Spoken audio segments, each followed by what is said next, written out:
की वीडियो में हम सोल्व करेंगे इस न्यूमेरिकल को और इसी से मिलते जुलते दो न्यूमेरिकल आपको देंगे और आप करेंगे उन्हें खुद से सोल्व। तो चलिए फिर कॉपी और पेन निकाल लीजिए और सोल्व करते हैं आज का अपना ये न्यूमेरिकल। तो चलिए फिर अब हम करते हैं इसका सॉल्यूशन। देखो भाई हमें क्या दे रखा है, पहले लिखे नीचे वैद्युत वाहक बल दे रखा है जिसे हम डिनोट करते हैं, प्रदर्शित करते हैं कैपिटल ई से 2.4 वोल्ट। हमें वैद्युत धारा दे रखी है तो I is equal to 4 ampere. हमें ज्ञात करना है आंतरिक प्रतिरोध, बोले तो स्मॉल r।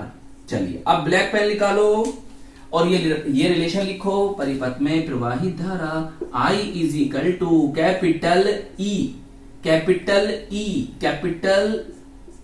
ई upon capital R small r। सर कैपिटल R बाह्य प्रतिरोध, स्मॉल r आंतरिक प्रतिरोध होता है। देखो भाई देखो अभी सवाल को छोड़ो, पहले इस फॉर्मूले को समझो। देखो आपको इन फ्यूचर इस तरह के न्यूमेरिकल भी मिल सकते हैं और आए हुए भी हैं बच्चों। देखो आपको I का मान दे दिया जी सर, सही। R का मान क्या होगा वो बाद में बताऊंगा मैं, उसकी टेंशन मत लो। आपको E का मान दे दिया जी सर और ये कैलकुलेट करना है।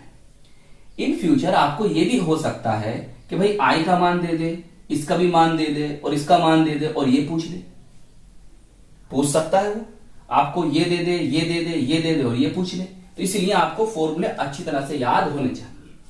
अब देखिए हमें यहां से क्या कैलकुलेट करना है, स्मॉल r को। जब हमें स्मॉल r को कैलकुलेट करना है तो हमें E की वैल्यू पता होनी चाहिए, I की वैल्यू पता होनी चाहिए, कैपिटल R की वैल्यू पता होनी चाहिए। और आपको पता क्या है सर, हमें ये पता है और ये पता है, ये तो पता नहीं।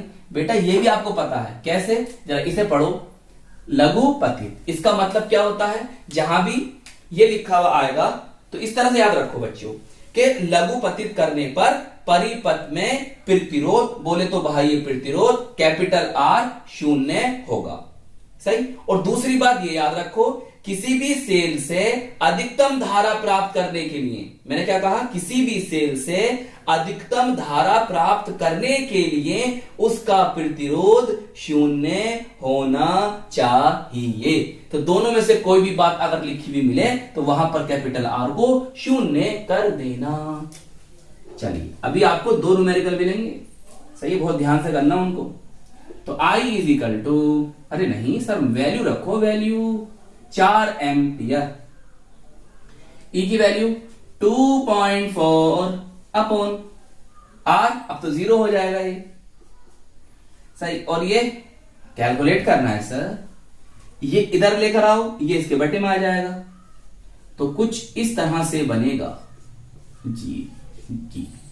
अब भाग करो, 0.6, 4 चौक और 4 छंग 24, क्या आ गया, ओम। या ऐसे लिख लो, या भैया ऐसे लिख लो, या भैया ऐसे लिख लो, आपकी है मर्जी, मुझसे ऐसा नहीं बन गया, ओम, सही। ब्रैकेट में लिख दिया मैंने, चलो लो भैया आपके।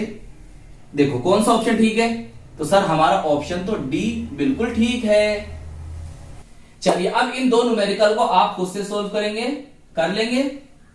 चलिए तो 2014 में ऑब्जेक्टिव क्वेश्चन में पूछा गया ये न्यूमेरिकल, आई होप आपकी अच्छी तरह से समझ में आ गया होगा और हम मिलेंगे आपको इसकी नेक्स्ट वीडियो में। जय हिंद, जय भारत।